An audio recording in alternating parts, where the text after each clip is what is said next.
Hey guys, welcome to KIRKY'S Kitchen. My name's Kurt Waters. For a while now I've been posting pictures on Facebook of the meals that I cook. And a lot of people want to know how I cook them. So I said I'll make some videos of them. So I'm going to give it a shot. We're going to talk about garden to table, easy meals, high-end meals, canning, knife sharpening, any kind of tips and tricks that I know, I'll share with you. I am not a trained chef. I just know what I know from doing it over the years and what my grandma and my mom has taught me. So by no way am I telling you to change your way you're cooking and endorsing anything. I'm just doing this because people want to know how I cook it. So I hope you like the channel. If you do, please like it and subscribe to me. If you have any questions, put it in the comments. If you like to see something cooked, put it in the comments. I tell you what, let's do it to it. All right, let's get started. First thing we want to do is wash your hands. Little trick you can do, sing Mary Had a Little Lamb. When you get through with the song, you're done washing your hands. All right guys, let's get started on our barbecue meatballs. First we want to make up the mix. The mix is 1/3 breadcrumbs, 1/2 cup of heavy whipping cream, 2 tablespoons of olive oil. You got 1 onion, 2 eggs, a couple of cloves of garlic, which I have some extra because my wife and me, we love garlic. And you want to use a tablespoon of each. You're going to use a tablespoon of Italian seasoning, crushed red pepper, grated Parmesan and Romano, salt and pepper, of course. And then you're going to have about a poundish of meat and of 80-20 beef and about a pound of pork. Now let's get to the fun part. Let's start cutting up the onion. A lot of people have difficulties cutting onions, and I'm going to show you a super easy way to do it. Just make sure you have a really nice sharp knife. Now while I'm doing this, I'll tell you a little story. The reason why I like to call this place KIRKY'S. My grandfather, Bill Ballstick, he always called me Kirky growing up, so this kind of stuck. Papa was a retired Air Force. He owned his own service station, and he was also Lieutenant Colonel in Civil Air Patrol, so I miss my grandpa very deeply. But see, that's all there is to get it off. That skin's gone. I mean, while we was sitting there talking. So we're going to make some knife cuts real quick.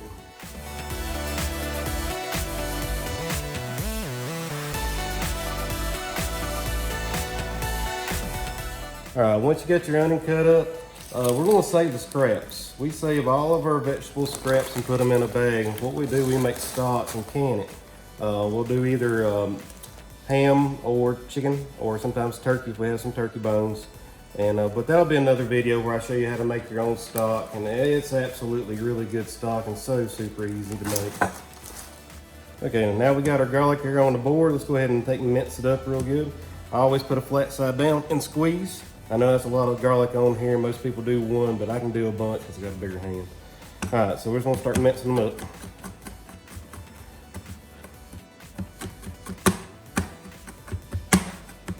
Okay, once you have it chopped up the way you like it, go ahead and put it into your bowl here. I minced mine up just a little bit more so I can distribute it just a little bit more evenly.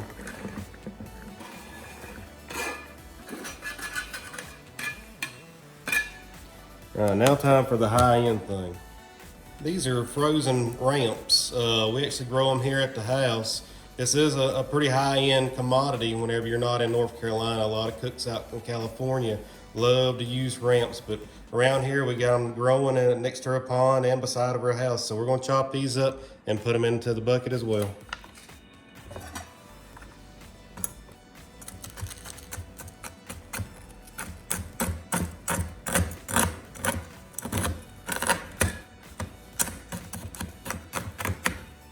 Okay, now we're going to mix everything else in here. We got our 1/2 cup of heavy whipping cream.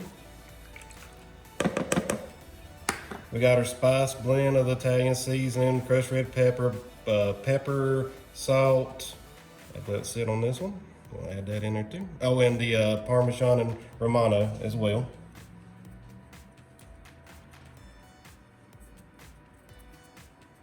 And then we have our 1/3 cup of breadcrumbs. Now we're going to add 2 eggs. I crack eggs a little different than most people. I just hit it on the counter, put it in. I'm done. No fooling around with it. Done. Okay, let's go ahead and take and add in our meat. Got our 80-20 beef. And then we also have our ground up pork.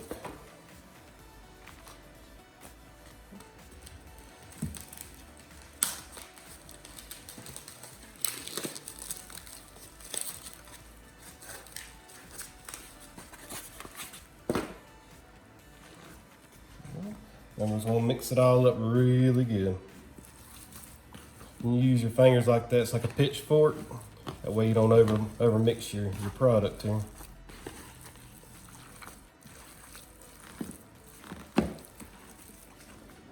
Awesome, all right, everything's ready to go. So all we're gonna do is take the meat and we're gonna make it into a ball in our hands. We're gonna put it into our cast iron skillet. It's like that right there, about that size.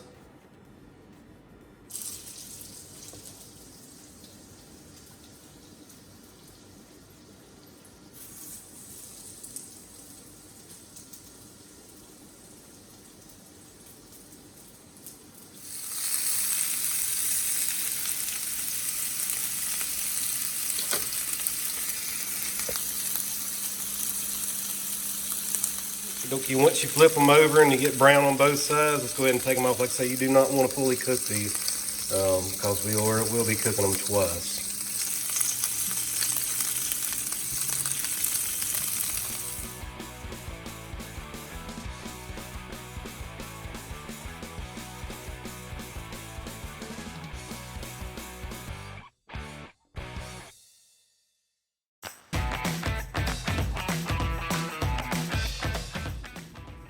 Alrighty, now that that's done, we're gonna go ahead and make up our sauce for our barbecue here. I got a crock pot, got it on low. You're gonna add 1 container of Concord grape jelly.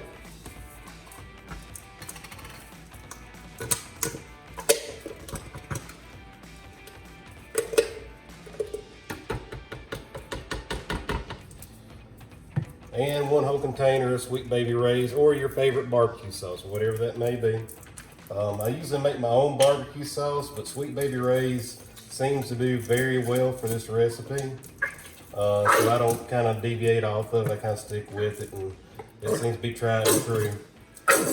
All right, once you get it all mixed up, go ahead and add your meatballs into the mixture.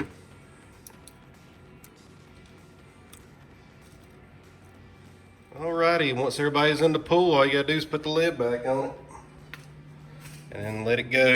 We're gonna work on everything else, the mashed potatoes and the asparagus and the creme brulee. Like I say, just put it on low, just kind of forget about it, and then we'll come right back to it. One small tip, if your pan is not very seasoned, do not wash it. Just use salt and a rag and just get all the food particles off of it with the salt and the rag. But if it's seasoned, in my opinion, you can wash it, and I don't have any kind of sticking issues. So that might be a little bit of a tip for you. When you get through washing your pan, all you have to do is just spray a little bit of non-stick cooking oil on it, and that's it, you're done. No bacon, none of that mess. Just let that sit and you're done. Alrighty, first thing we're gonna do is our creme brulee. This right here will take the longest because it does have to be refrigerated. So we're gonna do this first, and then while it's in the refrigerator, we'll work on everything else. The first thing that you're gonna need is 2 cups of heavy whipping cream.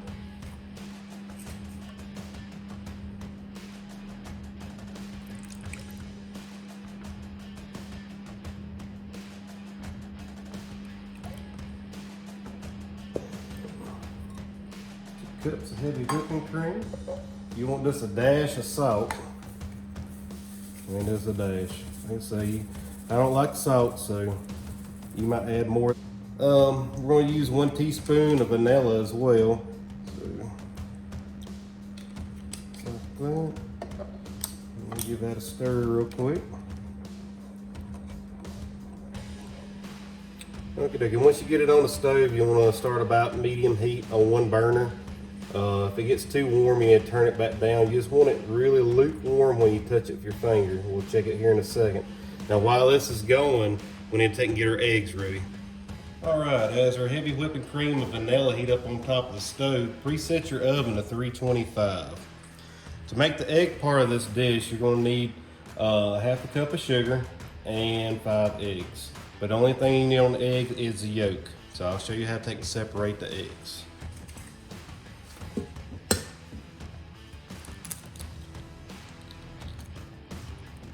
Once you break it in half, just use it as a cup. Use it as a cup.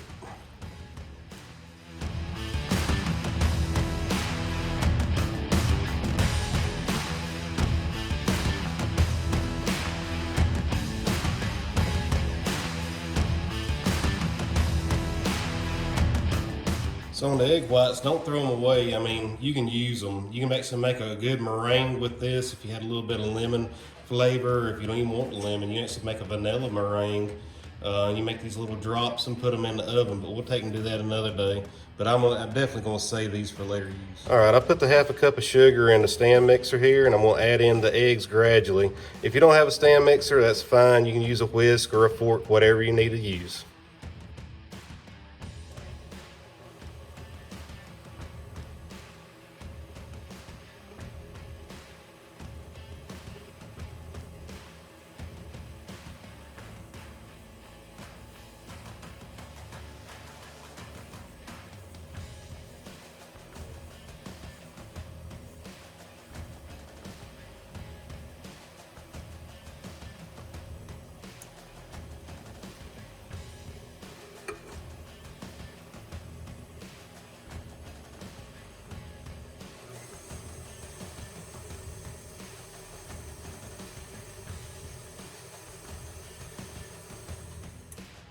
Now that our heavy whipping cream and vanilla is heated up, I'm gonna test it with my finger, and it feels really good. We're gonna take and add in our eggs that we just beat in the mixer.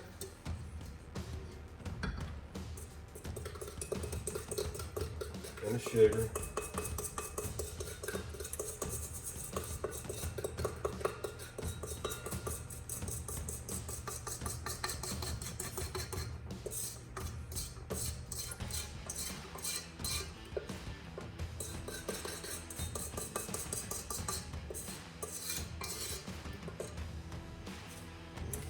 I'm gonna give it a quick stir. Alright, we're gonna take and pour our mixture into each one of these glass containers. It needs to be oven safe, or it needs to be a ramekin. I don't have any ramekins, so I'm gonna use these oven safe glass dishes, plus this little Pyrex dish right here. We're gonna make a water bath out of this. So you're gonna evenly distribute this mixture into these 3 glasses.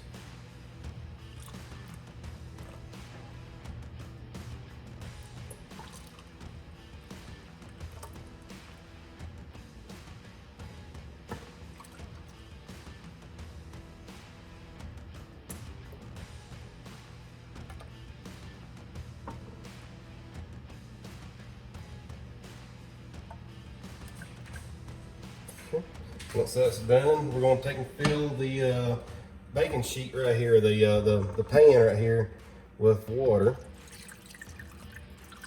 It needs to be like room temperature water at least. I wouldn't put cold water; it might shock the glass when you put it in the oven. That should be good right there. And the only thing else you have to do is put it in the oven.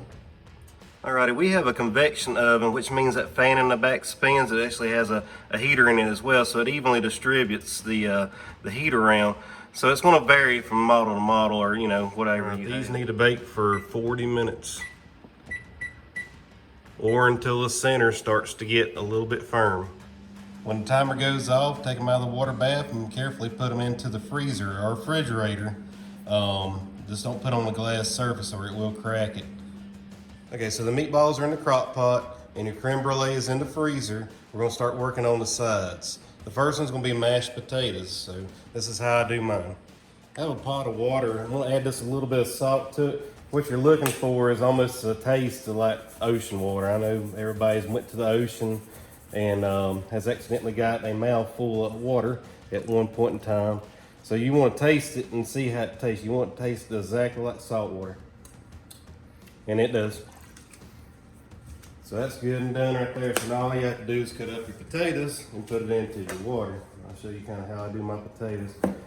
Since we're going to be boiling these, We want something to go really, really quick.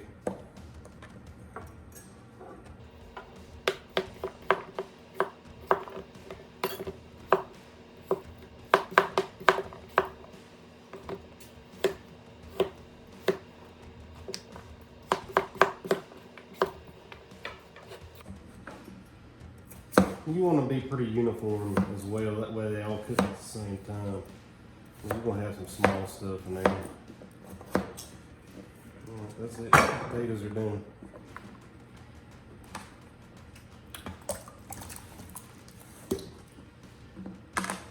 Alright, we're going to set that on the stove and get it to a rolling boil. Once your potatoes start to come to a rolling boil, just let them cook until they're fork tender.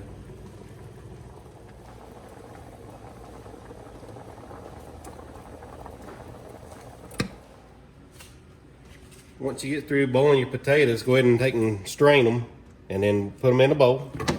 Then we're going to start adding everything to it. We'll add our heavy whipping cream.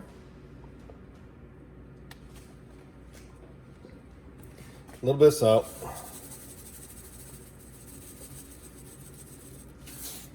A little bit of the ranch seasoning.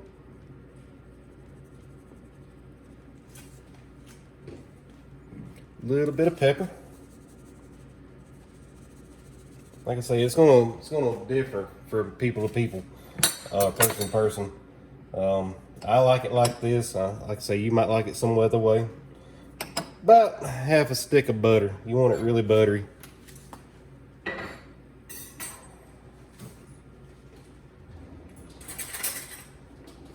And a good dollop of sour cream.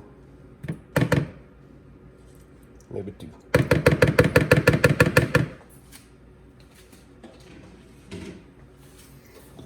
You get a good blend.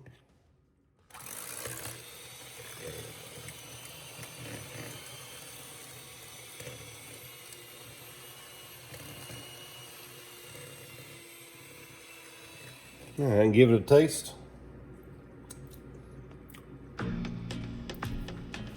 Good, real good. The second side is going to be asparagus. We like to make it pretty simple here. We actually have quite a few asparagus bushes here at the house, and they're perennial, so they come back every year. Wash them off really good. You want to grab them, and you can actually feel where it breaks it. You want to cut it there. I know all these are about the same size, so I'm going to cut them off. You want to lay them out on the baking tray. Cookie sheet. Get you some extra virgin olive oil.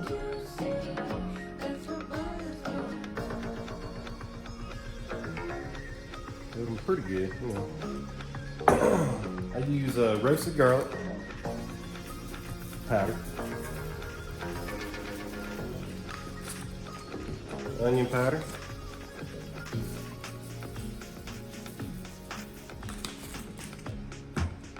pepper,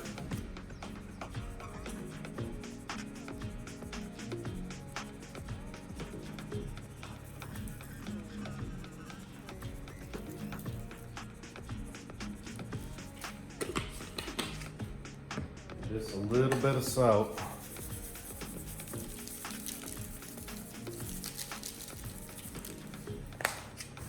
And that's it. All you gotta do is take and put it in the oven, 325. Cook it until you think it's done. That's the easiest way I can tell you to do it.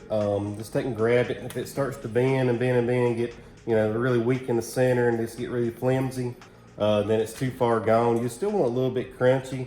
So I'd probably start about 10-15 minutes and then see what it looks like. Like I said, it just depends on what kind of stove you have. All right, the asparagus should be done by now. Let's see how it turned out. Oh yeah. Nice and crunchy. All right, it's been about 3 hours. Let's see how our meatballs are looking.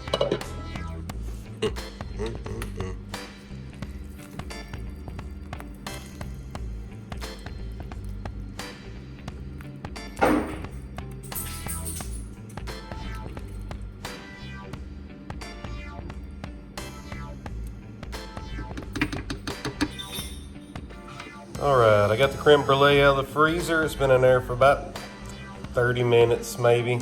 It's already set up, so now it's time to add the sugar to the top of it. That's the brulee. Spread it over there really easy.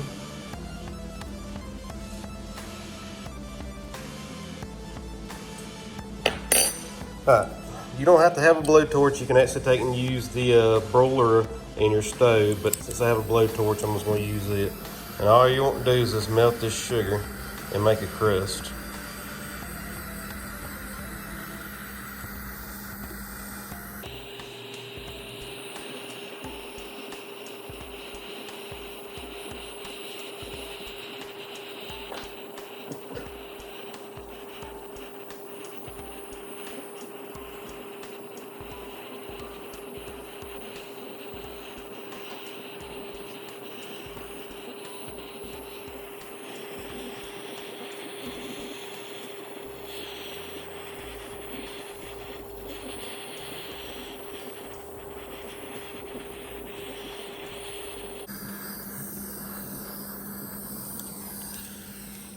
All right, now after you take and make your crust, all you gotta do is take and garnish it. I had a piece of mint that I went out there to our garden and got. Just put the piece of mint into the side of it right there, and you're done. All right, let's get this plated up. All right, this is what it looks like all plated up. Let's go in for a taste. Okay, let's see how we done. Let's start off with the asparagus first. That's good. Nice and tender, but still has a little bit of crunch to it. Let's try those potatoes.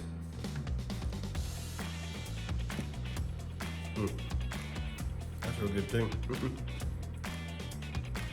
That's good to really taste to it, really savory. Just a little bit of ranch to it. Good. Now let's try out these meatballs.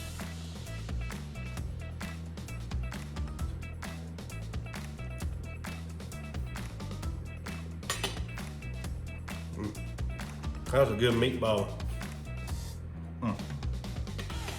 Real savory, a little peppery. Got a really good taste to it. Kind of sweet, but the pork powers through that. It's really good. All right, let's see about dessert. All right, you know it's ready whenever you can hear the crust. There. All you gotta do is just take and break through it.